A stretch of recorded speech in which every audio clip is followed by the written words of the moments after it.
guys! Welcome to my channel. So in today's video, gagawa tayo ng DIY chick tint. So itong chick tint natin na gagawin is may 3 ingredients. So first na ingredient niya is yung food color. Second is yung aloe vera gel.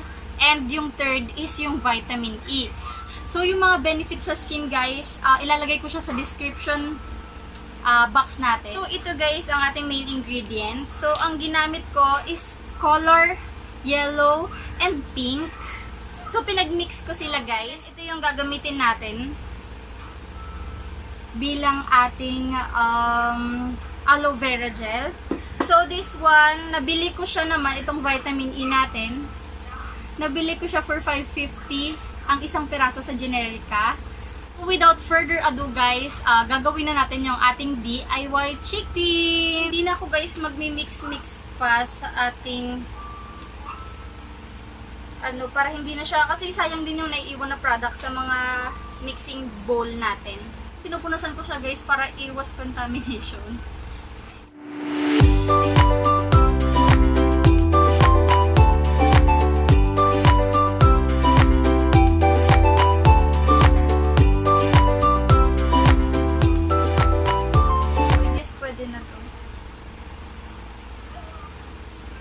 Ito na yung pinakamurang vitamin E guys na nakita ko kasi nga sa TGP 9 pesos siya. So ito 550 lang siya. Actimid ang gumawa. So sa ganitong isa lang na vitamin E ang kailangan. Ayan. Yan, stop. And then lalagyan na natin ang stopper. So, may stopper kasi siya, guys. So, ayan siya.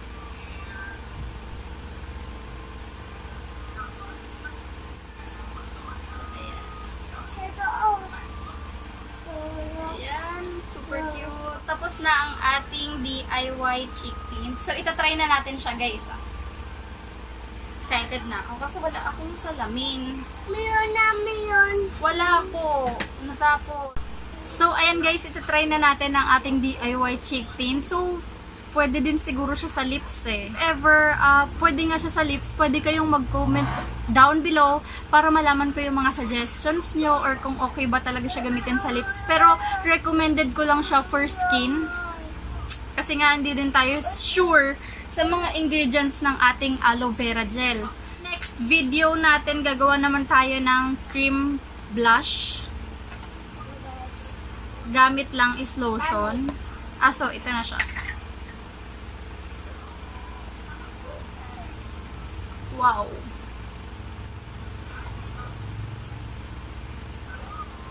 Pakapal ko yung lagay ko sa kabila. So, and try din natin siya sa lips.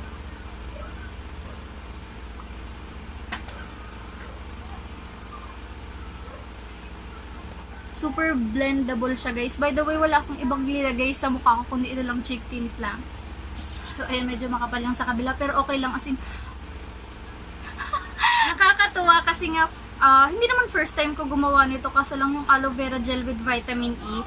First time ko siyang gawin and super ganda niya sa mukha din. Oh, ayun, parang shiny. Babalance din yung color niya if ever mag-apply kayo ng powder sa face nyo after nyo maglagay ng chick tint. So, that's it guys. Sana nag-enjoy kayo and panoorin nyo yung next video ko. Guys, mag-subscribe kayo sa channel ko and paki-click yung notification bell para sa mga updated or latest videos na i-upload ko. Thanks for watching and see you in my next video.